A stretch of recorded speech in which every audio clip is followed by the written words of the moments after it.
Parents, this one's for you. When you are approached by a teacher, either in the playground or at the gate, or you're asked to come in for a meeting, and they tell you that they think that your child might need an IEP. First of all, an IEP, if you don't know, means an individual education plan. Okay? The first thing is, don't panic. It doesn't mean there's anything wrong with your child. What it does mean is that the teachers have been watching and have noticed something. And that's a great thing. Why? That means that your child is in a school where the teachers are doing their job and doing it well. That's a good sign. So the first thing I would advise you to do is say, well, thanks. Thanks for paying attention. And I know that's their job, but we've got a lot of kids to keep our eye on. And sometimes it's not easy to catch everything all at once. Number 2, don't let it frighten you. An IEP is not a death sentence. It just means they're going to put some things on record not forever, but just for now, and put in some extra support maybe to see what can help your child.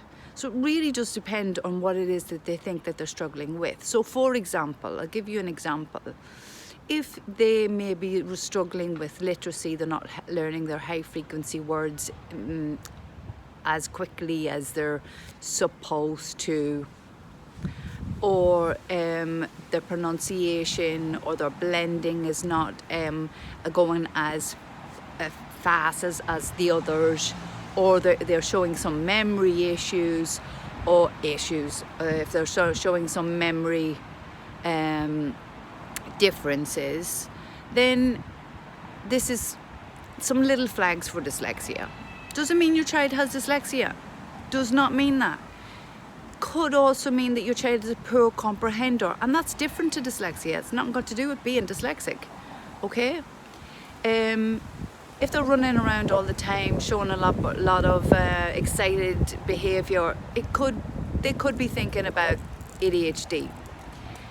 If you're showing different signs for particular behaviours or characteristics of autism or of Asperger's, the first thing is the teacher has noticed those things, and that's great for your child.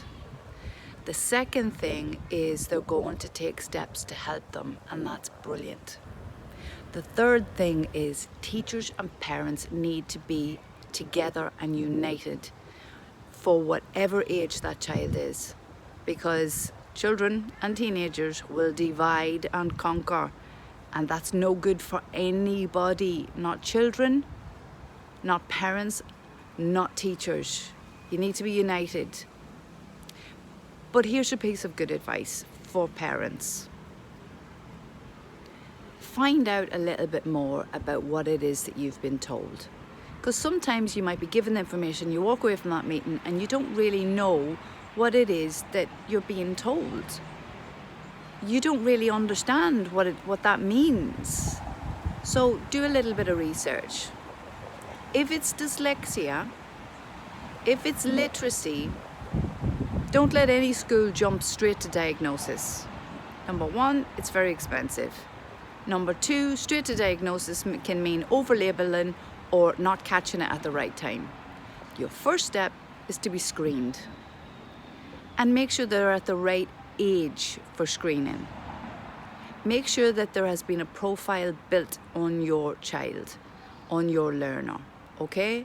Because there's a lot of factors to take in, and the teachers will ask you about background and everything else, but you should be speaking to the school SENCO. The SENCO is the SEN coordinator. I don't actually like the term SEN, but anyway, that's for a different video. If it's for autism, same thing. You need a profile.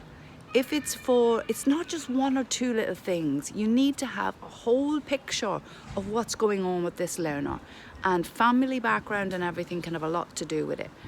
That's not, also emotional things going on, but I don't mean that. I mean like hereditary. Are there other cognitive differences in your neurodiversity within the family. That's a big indicator, okay? But the first and foremost thing is, don't panic. Nothing's wrong with your child. We're all unique in this world, and some of us have neurodiversity, and that's okay. The world is changing and adapting and getting better for that and getting more knowledgeable. So reach out and find out information. We in Empowering Creative Minds are going to develop a course now for parents on different steps that you can take and things that you need to know. So reach out to us if you need some information. But reach out to any organisation, whether it be the British Dyslexia Association, whether it be one of the autistic associations, or Dyscalculia, or if it is for, sorry, beeping buses, or if it is for dyspraxia, and so on. Okay, so just reach out and find out. Don't go Google crazy, because Google has a lot of misinformation on it, even from creditable websites. But see what you can get. Reach out to people who you think really are in the know. Bye for now.